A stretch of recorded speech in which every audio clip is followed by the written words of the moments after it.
Bonjour Stéphane, tu es le CEO de Captain Marketing. Tu prends régulièrement la parole sur le marketing digital. Tu as sorti pas mal de livres, notamment sur le sujet. Est-ce que tu veux bien nous partager ta vision de l'inbound marketing en 2021 ? Grande question. Ouais, alors ma vision des choses, c'est que l'inbound marketing, c'est définitivement installé comme un socle pour des stratégies marketing efficaces. On voit, c'est plus une tendance. C'est vrai que moi, j'ai commencé à parler d'inbound marketing aux environs 2010. Ça a progressivement émergé. Il y a eu une sorte de hype 2016-2018. Très bien. En plus, mon bouquin est sorti en 2016. Donc voilà, le time to market absolument parfait. Et puis là, il y a une forme un peu de maturité. Les entreprises ont réellement compris qu'elles ne pouvaient plus uniquement dépendre de stratégies sortantes, de stratégies intrusives. Donc aujourd'hui, l'inbound marketing est en train de vraiment s'ancrer comme une sorte de socle sur lequel on va pouvoir construire une vraie présence sur les canaux digitaux et une présence très très efficace. Est-ce que tu penses qu'avec le contexte qu'on a connu et qu'on connaît encore, il y a une vraie prise de conscience très réelle? Avant, il y avait pas mal d'entreprises qui se disaient le marketing digital, c'est un petit peu la cerise sur le gâteau. Est-ce que là, la donne a un petit peu changé avec ce contexte? J'ai encore du mal à l'estimer, je pense que oui, parce que on voit les gens qui quasi en 48 heures ont su finalement se lancer sur des outils digitaux type visioconférence, donc ça a été forcément un accélérateur. Après, c'est pas le seul, je pense que c'est aussi des accélérateurs en termes notamment de valeur. On travaille beaucoup sur le why actuellement pour les entreprises, et c'est vrai que ça, on peut très fortement le corréler avec des stratégies inbound marketing. On ne peut pas faire une belle stratégie inbound marketing si l'entreprise n'a pas de valeur. D'accord. Pour toi, l'un dépend forcément de l'autre. Oui, c'est vraiment corrélé parce que sinon on va développer des contenus qui sont ce que j'appelle un peu des contenus prétextes, donc prétexte à générer du lead, et puis finalement on va avoir du mal à intéresser ce lead dans ce qu'on propose, dans de beaux parcours de décision. Donc il faut avoir des valeurs et il faut appuyer finalement sa stratégie content marketing, sa stratégie inbound marketing sur ces valeurs. C'est absolument essentiel aujourd'hui. Ouais. Alors merci pour ta réponse, ça me fait une belle transition. Tu viens de sortir un nouveau livre sur les personas. Ouais. Pour moi, les personas, c'est un peu les fondamentaux de nos stratégies marketing. Ouais. On en a souvent entendu parler.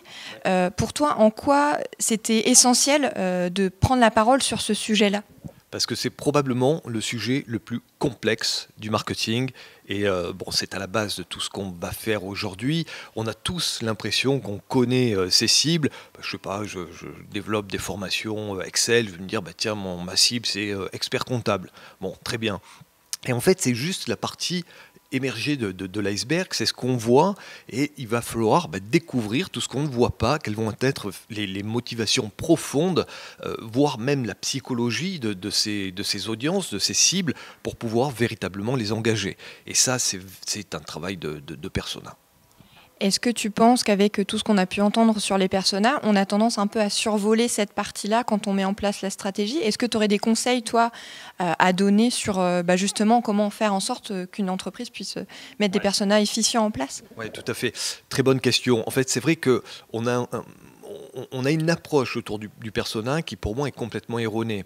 On se contente de faire de belles fiches. Alors on va dire voilà, il est je sais pas quoi, 25 ans, yeux bleus, elle a 30 ans, châtain, il est plutôt présent sur Twitter, elle est plutôt sur Instagram, enfin bon, peu importe. Et donc on survole en fait ce qui est le sujet persona.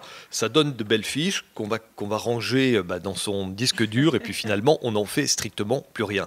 Non, l'idée du persona, c'est aller vivre avec finalement ces cibles, ces audiences, et c'est toute la journée où on doit faire un travail de persona. Je prends la parole sur les médias sociaux.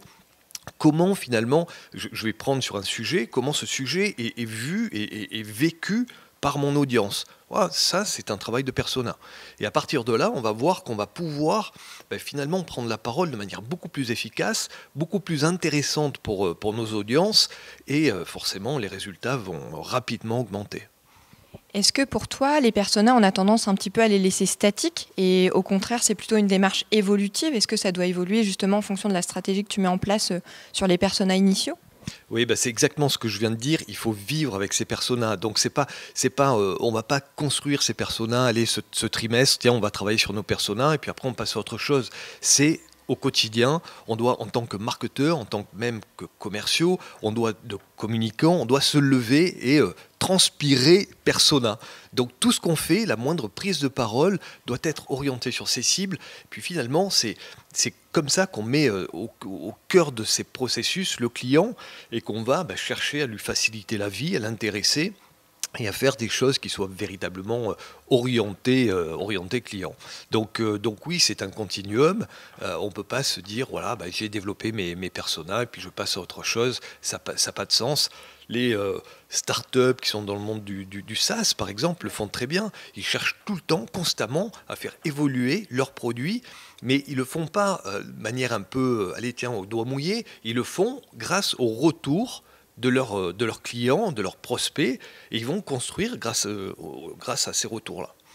Et donc ça, c'est un travail de persona, tout simplement. Alors, je te laisse le mot de la fin. Une entreprise qui voudrait se lancer dans la compréhension de ses personas, est-ce que tu aurais quelques conseils à leur donner comme ça? Des choses qu'ils devraient absolument retenir pour créer des personas efficaces? Aller les voir, tout simplement. S'intéresser à son client, c'est pas plus compliqué que ça. Donc prendre des rendez-vous qui ne soient pas des rendez-vous commerciaux. Les gens adorent parler de leur quotidien, en B2B, on va parler de pain points par exemple. Donc il suffit d'aller s'asseoir au restaurant. En plus c'est génial, ça vient de réouvrir, donc il faut en profiter. Non mais plus sérieusement, c'est exactement ça. Il faut aller les voir, il faut les questionner. Donc ça peut être plein de techniques. Il peut y avoir des petites enquêtes, il peut y avoir des petits sondages, il peut y avoir bien évidemment des visios, des coups de téléphone, des rendez-vous. On va aussi pouvoir collecter énormément de data. Ne serait-ce que, j'ai un exemple. J'ai fait très récemment un e-book sur le cold email.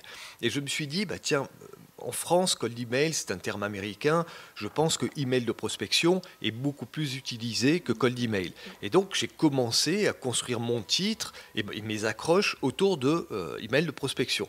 Je suis quand même allé vérifier tout simplement sur Google en regardant les volumes des requêtes. Donc, c'est des requêtes qui sont faites dans la vraie vie par de vrais gens. Et je me suis aperçu qu'en fait, cold email faisait 3 fois plus de recherches que email de prospection. Voilà. Et ça, c'est un travail de persona, parce que c'est comme ça que finalement nos cibles utilisent Google. Donc voilà, ça peut être aussi de la data qui permettent d'aller collecter finalement des insights qui sont super éclairants sur les comportements de nos audiences.